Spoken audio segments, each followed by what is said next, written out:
Iya. UMKM omsetnya setahun masih 2 digit, itu mereka tuh pada masa bodoh sama pajak. Ketika tender itu pelaporan perpajakan, pengenaan PKP Ya. untuk PPN itu kan harus jelas, Mas. Mungkin untuk ke tracking ya, bahwa selama 5 tahun sebelumnya nggak pernah bayar pajak. Dan itu Sekarang. jadi bom waktu.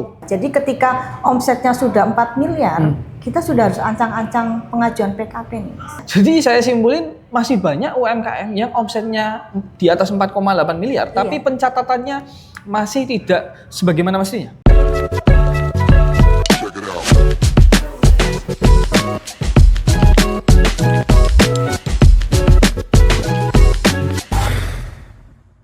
Welcome back di podcast konten kreator Semarang, podcast yang membahas seputar dunia bisnis, UMKM, konten kreator, dan digital marketing. Hari ini saya kedatangan tamu, beliau seorang wanita hebat, seorang dosen, akademisi, dan ternyata beliau juga seorang konsultan pajak. Nah, menarik ini. Banyak banget teman-teman pengusaha kenalan saya, terutama yang di level UMKM. Menurut saya, mereka terlalu meremehkan pajak. Apakah saya keliru? Kita akan tanyakan langsung ke narasumber yang lebih ahli. Welcome Bu Citra, selamat datang di podcast konten kreator Semarang.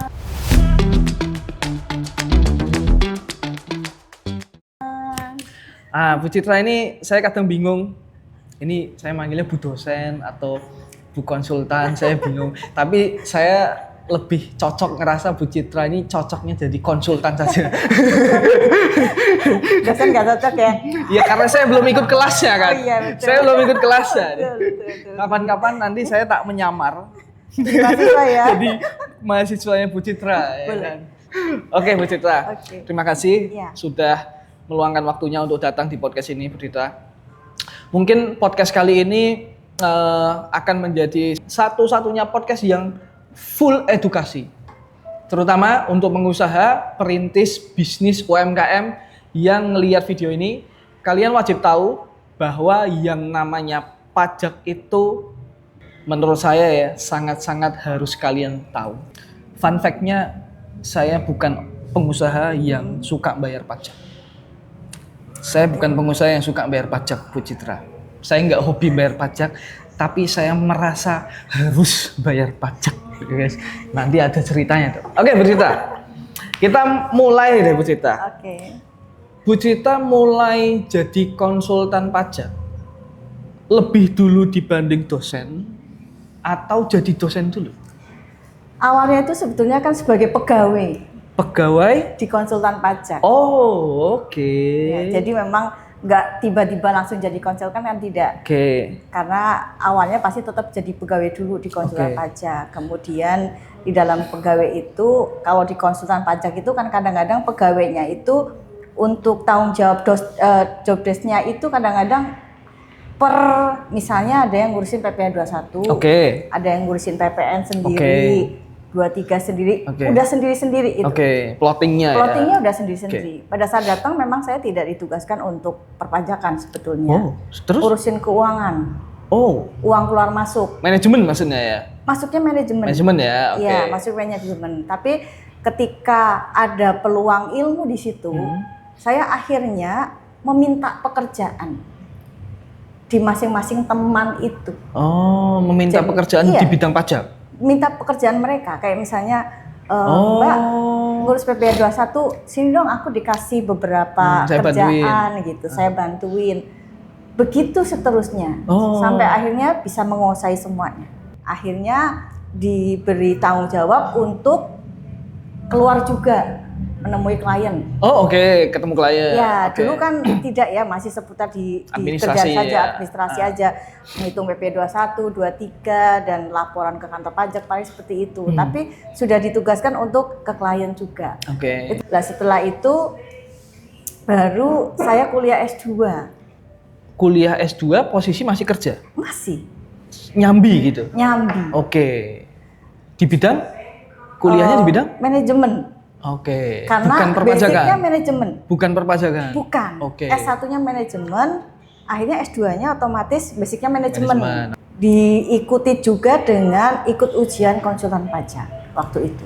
Ikut berbarengan. ujian konsultan pajak. Iya. Kalau konsultan pajak itu ada Ikatan Konsultan Pajak Indonesia. Ikatan Konsultan Pajak Indonesia. Itu resmi ya? Resmi. Artinya Dari, semua konsultan pajak yang berlabel resmi harusnya bagian dari betul, organisasi tersebut. Iya. Dan itu diawasi oleh Menteri Keuangan. Jadi akhirnya S2-nya dapat, konsultannya dapat. Oke, berarti mulai jadi konsultan di 2018 ya? 2018 ya 2018, sudah ya. Sudah punya mengantongi izinnya. Oke, lalu sejak 2018 sampai 2025 Bu Citra, Iya. kebanyakan klien atau kebanyakan wajib pajak, kita menyebutnya wajib pajak ya? Pajak. Kebanyakan wajib pajak yang dihandle sama Bu Citra ini di tingkat apa? Apakah UMKM, apakah corporate, atau pemerintah, atau apa ya? Kebanyakan deh, kebanyakan. Kebanyakan UMKM semua. Oh, kebanyakan UMKM? Kebanyakan UMKM. Oh, oke, menarik Iya. nih. Kebanyakan UMKM ini kan levelingnya juga ada mikro, ada kecil, menengah deh. Nah, ini Ada. kebanyakan yang omsetnya rata-rata deh Bu Citra. Berapa? Rata-rata? Rata-rata Miliaran atau? ya kalau UMKM kan ada batasannya tuh Mas. Iya, betul. 4,8 itu kan dianggap UMKM ketika omsetnya di bawah 4,8 miliar. Oke. Baik itu orang pribadi maupun badan usaha. Oke. Ya. Jadi rate mereka ya setahun ya mungkin ada yang 200 juta, ada yang 1 miliar, ada yang 2 oke. miliar. Oke, rata-rata setahunnya di bawah 4,8 miliar. Iya, betul. Oke. Yang terbesar ya, menarik ini Bu Citra. Saya kepo. Klien dengan omset terbesar wajib pajak yang pernah dihandle sama Bu Citra. Kalau boleh tahu berapa Bu Citra? Omsetnya Omsetnya dia. Kan pasti tahu dong, nggak mungkin nggak tahu. mungkin kurang lebih 50 miliar ke 50 atas ya. miliar. Ke atas, hampir 7. Kalau sekarang sudah mencapai mungkin 70 miliar. 70 miliar. Iya. Itu usahanya apa tuh Bu Citra?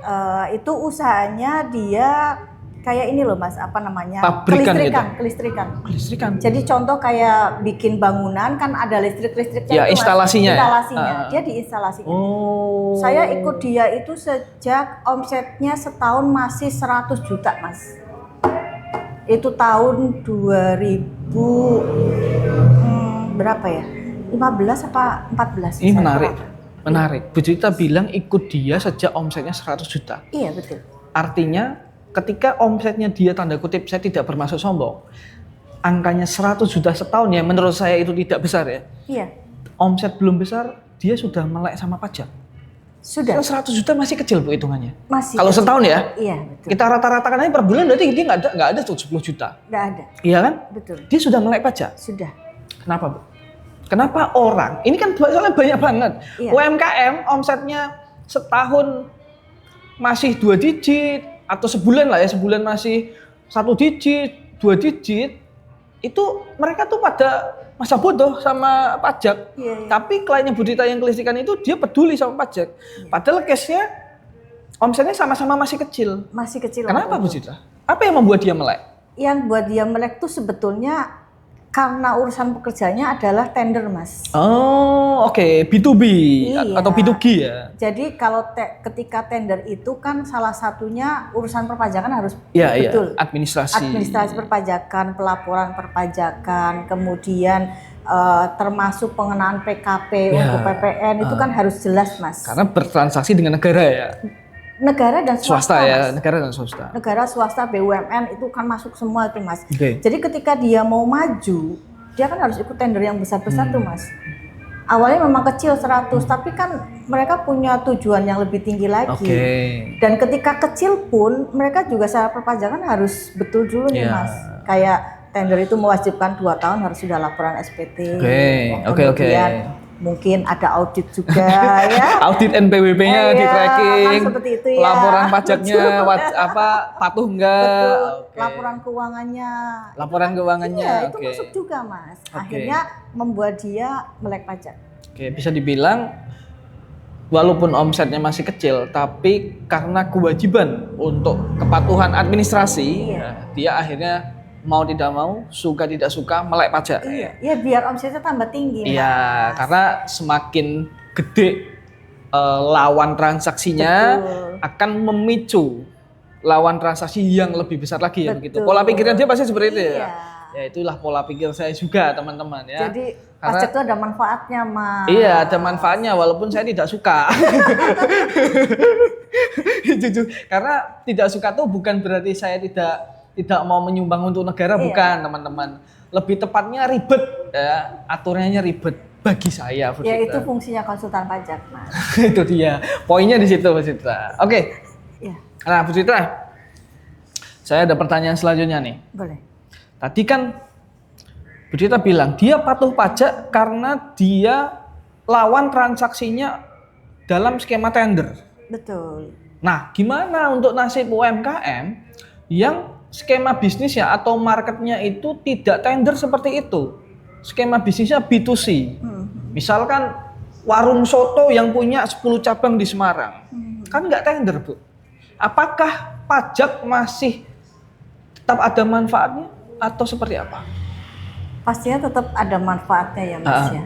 Untuk kelangsungan hidup lah. Oke, kelangsungan usahanya Usahanya maksudnya. dia, kelangsungan usahanya dia.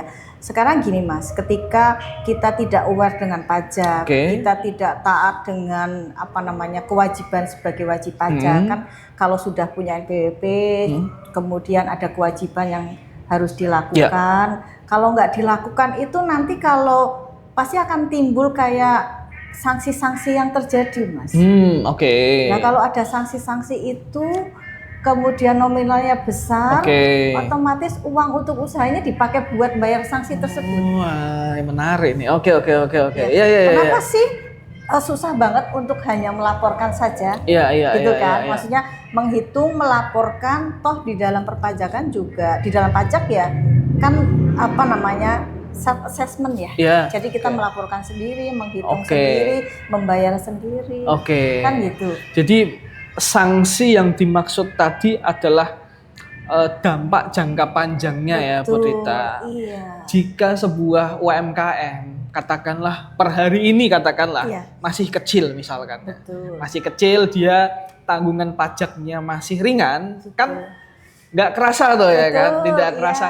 Tapi nggak ada yang tahu 5 tahun kemudian, ya kan, ternyata si UMKM itu jadi besar. Nah, itu berarti mungkin untuk ke-tracking ya, bahwa selama 5 tahun sebelumnya, ternyata si UMKM yang sekarang omsetnya besar, 5 tahun sebelumnya nggak pernah bayar pajak. Ke-tracking, Mas. Ke-tracking. Dan itu sekarang jadi bom waktu. Jadi bom waktu. Ternyata itu ya alasannya, Bu Sinta ya. Jadi jangan serta-merta walaupun Anda masih merintis, ya kan, omset masih, kan ada omset yang nggak kena pajak ya, Bu Sinta ya. Ada dari maksimal 500 juta ya kalau salah ya. 500 juta setahun itu tidak kena pajak. 500 juta setahun tidak kena pajak. Tidak kena pajak. Betul. Untuk UMKM orang pribadi atau pribadi aja. Orang pribadi aja. Tapi kalau untuk yang UMKM badan usaha kayak PT, CV, itu kalau untuk badan usaha, kalau UMKM kan ada berbagai macam klasifikasinya ya. Jadi ada yang bebas PPH, ada yang kena PPH 0,5%. Kemudian ada yang kena PKP, PPN, itu kan nanti udah ngelewati 4,8 ya. Yang bebas PPH yang itu bebas untuk orang pribadi saja. Orang pribadi tok ya. Artinya kalau teman-teman UMKM lalu punya PT ya, walaupun omsetnya di bawah 500 juta, itu tetap kena pajak ya, Bu Cita ya? Tetap kalau sudah 0,5%. Kenanya 0,5% ya. Dari penghasilan bruto. Dari penghasilan bruto. Agak ringan ya, Mas. Jadi ketika omsetnya sudah 4 miliar, kita sudah harus ancang-ancang pengajuan PKP nih, Mas. Jadi saya simpulin masih banyak UMKM yang omsetnya di atas 4,8 miliar, tapi pencatatannya masih tidak sebagaimana mestinya. Masih. Banyak. Di Semarang itu atau Jawa Tengah? Seluruh Indonesia kayaknya dia. Oke, dan itu berbahaya untuk pelaporan pajak.